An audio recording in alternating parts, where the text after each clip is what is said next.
Konsumoni koz 2 herë në javë dhe do të shpëtoni nga këto sëmundje.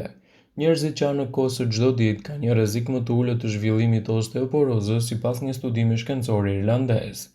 Studiuesit u udhëhequr nga Emma Lardy, shkollës së mjekësisë të Trinity College Dublin, i cili publikoi studimet përkatëse në revistën e osteoporozës, Osteoporosis International, sipas New York Times, studiuan të dhënat e 4.310 njerëzve mbi moshën 60 vjeç, duke lidhur dietën e tyre me shëndetin e kockave.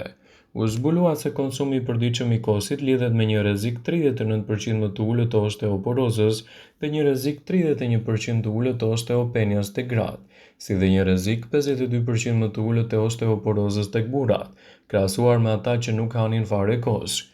Njerëzit që hanin më shumë kozë në ditë kishin 3% deri në 4% ndësi më të lartë të kockave se ata që hanin më pak, treguan ekspertët. Gjithashtu performuan më mirë edhe në testet e fitness.